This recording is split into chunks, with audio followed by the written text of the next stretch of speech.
have one more fantastic speaker and one more performer. If we could have people hold on until they're finished, the lunch will still be here when they're done, and the bustle is a little distracting. So we welcome our next speaker, Mingus, who is a disability justice activist.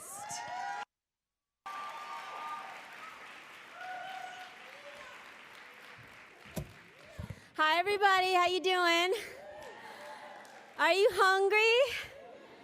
I am too. Hi, my name is Mingus, and I am a queer, disabled woman of color, Korean American, transracial, and transnational adoptee.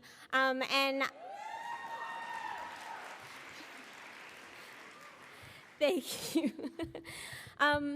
And I'm here today at this conference for specifically around disability justice work. I believe that disabled people are an enormously important part of our community.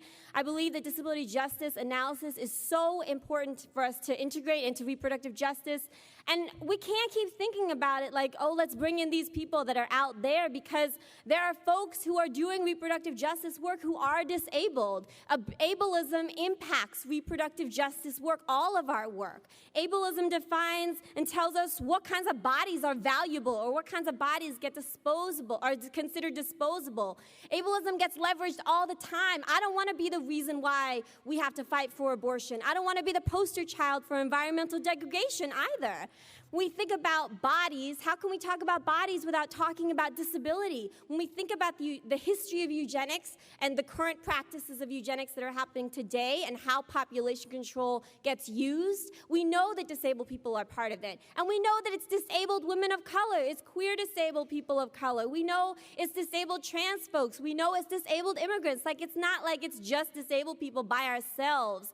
And I feel like most of the work that I do is centered on so that we can be whole and connected. I don't want to have to leave this movement to be able to go out there so that I can be a whole person. I'm here, and I've been doing this work for many, many years, and I'm a part of this work. Reproductive justice is a part of me. Disability justice is a part of me. Being an adoptee is a part of me. Being queer, I want to have those conversations. What does it mean for queer people to transracially or transnationally or do both adopt children? How can we hold the impacts on communities of color and the way that adoption has been used hand in hand with colonization, along with holding the right for queer folks to create family and build community? I want to have those conversations.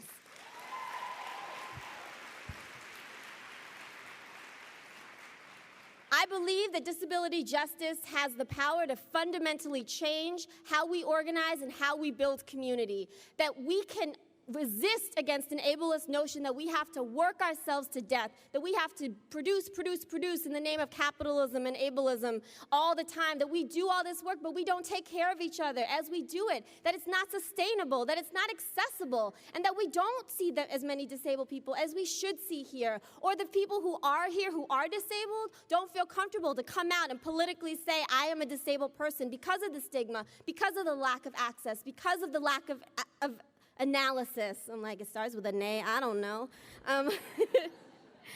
But I believe that we bring legacies of trauma and violence and resiliency and hope with us every day into this work. And we have to start relating to each other more as whole people. I don't want to live in a world where I have to leave the movements that I'm a part of in order to feel like I'm whole, or in order to be able to practice healing. I don't want to do that. I don't want to have to feel like in order to stay connected to this movement or to other social justice movements, I have to cut off pieces of myself and say, okay, well, I won't talk about my queerness. Okay, I won't talk about being an adoptee. Okay, I won't talk about being disabled. That's not the kind of movement I want, and that's not the kind of movement that I know you want. So I hope as we go through this weekend, we can practice what it would be like, challenge ourselves to be as whole as possible and as connected as possible. Thank you.